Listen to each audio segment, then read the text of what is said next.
রাত বাজে প্রায় 11:15। সিনেপ্লেক্সের ছবি দেখার পরে সবকিছু বন্ধ, ফুডকোর্ট। তারপর বাইরে বের হয়ে এসে দেখি দোকান টোকান সবই বন্ধ প্রায়। সিএনজি নিয়ে যখন বাসার গলির সামনে আসলাম তখন দেখলাম বাসার আশেপাশে সব হোটেল বন্ধ, শাটার টানা হবে। হাতের ছোট্ট একটা দোকান খোলা আছে, সেখানে কয়েক রকমের ভর্তা বানানো দেখলাম। গরুর ভুড়ি রান্না করা ছিল, সেটা আবার জমে গেছে। দেখলাম চুলার উপর জাল দিয়ে ভাজা ভাজা করছে। আর গরুর কলিজিটা দেখলাম গরম। এমন না যে বাসায় খাবার ছিল না, রান্না বান্না করাই ছিল, ফ্রিজে রেখে গিয়েছিলাম, কিন্তু বাসায় এসে আর ওই ভাত রান্না করতে আর তরকারি গরম করতে ইচ্ছা করলো না।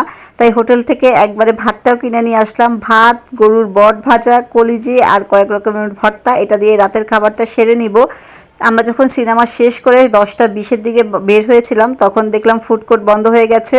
তো এত রাতের বেলা আর দূরে যেতে ইচ্ছা করলো না, যার যার মতো করে আমরা বাসায় চলে আসলাম। ক্ষুধা তো প্রচণ্ড ছিল, কিন্তু ওই যে দোকান টোকান সব বন্ধ ছিল, কোথায় গিয়ে বসবো রেস্টুরেন্টে। রাত প্রায় 11টা বাজতে চলছিল। আমার মেয়ে তো বলছিল হ্যাঁ ভর্তা ভাত খাবো, কিন্তু আমার কথা হচ্ছে প্রচণ্ড ক্ষুধা, এখন ভর্তা ভাতই কিন্তু অমৃত মনে হবে।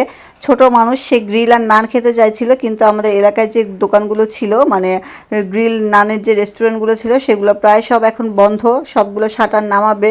তো ভর্তা ভাতেরই একটা দোকান খোলা ছিল, সেখান থেকে খাবার নিয়ে আসলাম। যদিও বাসায় এসে খেয়ে তার কাছে এখন খুব মজা লেগেছে, আমরাও খুব তৃপ্তি সহকারে খেলাম। আসলে ক্ষুধা পেটে কিন্তু সব কিছুই তৃপ্তি লাগে, যেটাই খাই না কেন একদম মন ভরে খেয়েছি। ভাত, ভর্তা, কলিজি ভুনা, বট দিয়ে। মুভি দেখতে গেলে রাতের শোয়ের টিকিট নিলে আমাদের মনে হয় খাবার দাবার খেয়ে তারপরে হলে ঢোকা উচিত, তা না হলে পরে আর খাবারের ফুডকোর্টগুলো খোলা পাওয়া যায় না। তো যাই হোক, অন্তত বাসায় এসে খাবার তো খেতে পেরেছি। আমার মেয়ে তো খুব ঘ্যান ঘ্যান করছিল, হ্যাঁ ভর্তা ভাত খাবো। আমি গ্রিল নান খেতে চেয়েছিলাম, আমিও কিন্তু খিচুড়ি, ভুনা খিচুড়ি আর গরুর মাংস খেতে চেয়েছিলাম, কিন্তু কিছুই পেলাম না। যা পেয়েছি তাতেই আলহামদুলিল্লাহ।